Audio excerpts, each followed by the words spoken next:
At ano ang ibinulong ng mapaniil na bathaluman sa akin, Ma? Hindi mo na kailangang malaman pa, Pirena. Ipinagtapat na rin ba ng iyong bathaluman na wala na ang aking anak?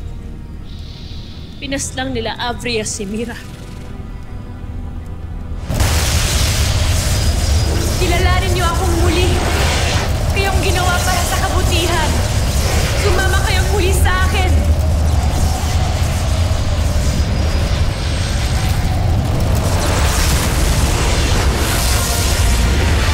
Pinaslang ni Avria!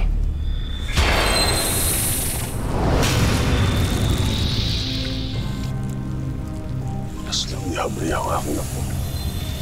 Ang kamatayan ni Mira at ng iba pa ay kinakailangang mangyari, lalo't gagamitin lamang sila ng Lireo laban din kina Avria. Bilang batikan ka sa pakikipagdigma, tiyak na mauunawaan mo ang mga bagay na ito. Si Mira ay hindi isang piyon, kundi sarili mong kadugo na minsan mo rin ninais na maging tagapagmana ng Hatoria. Kaya walang dahilan upang magpautukang muli sa bathaluman at sa kanyang alagad na si Avria. Tama na!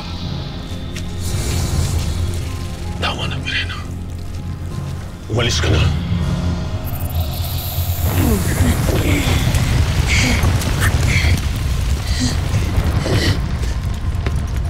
Wenwesh ka! Nasaan ang wargang diwata? Wala na siya. Hindi ko na siya nararamdaman. Mabuti na lamang at hindi niya kami nakuha ni Andor. Nabigo ang balak niya sa pagpunta niya dito. Kakamali ka.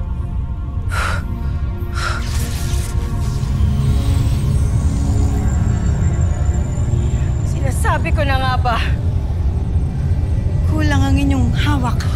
Nawawala na ang isa sa mga brilyante. Sumama na ito kay Cassiopeia. Kinuha na niya isa sa mga brilyante. Bastadi! Umalis ka na.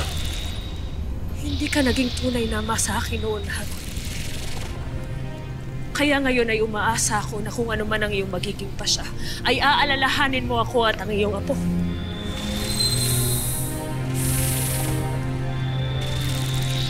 Nakikiusap ako, Ama.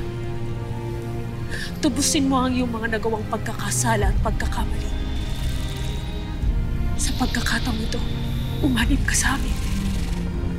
Kaya pinakiusapan ko si Danaya na huwag ka munang paslangin mo. Pagkat umaasa ako na magbabago ka. Ngayon kita kailangan laban sa Eteria. Umalis ka na.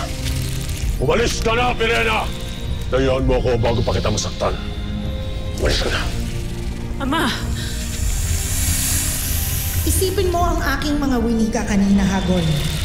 Ipapangako ko, iyon ay magkakatotoo. Inuulit ko, Pirena. Umalis ka na. Umalis ka na, iwanan mo ako bago pa kita masaktan. Umalis.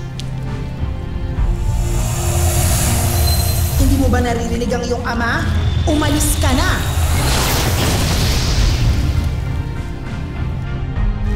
At ano ang iahandog mo sa akin, Bathaluman? Kung papanig ako sa inyo ni Avria. Ang matagal mo nang minimithing makita. Ang iyong anak kay Lilasal, si Deshna.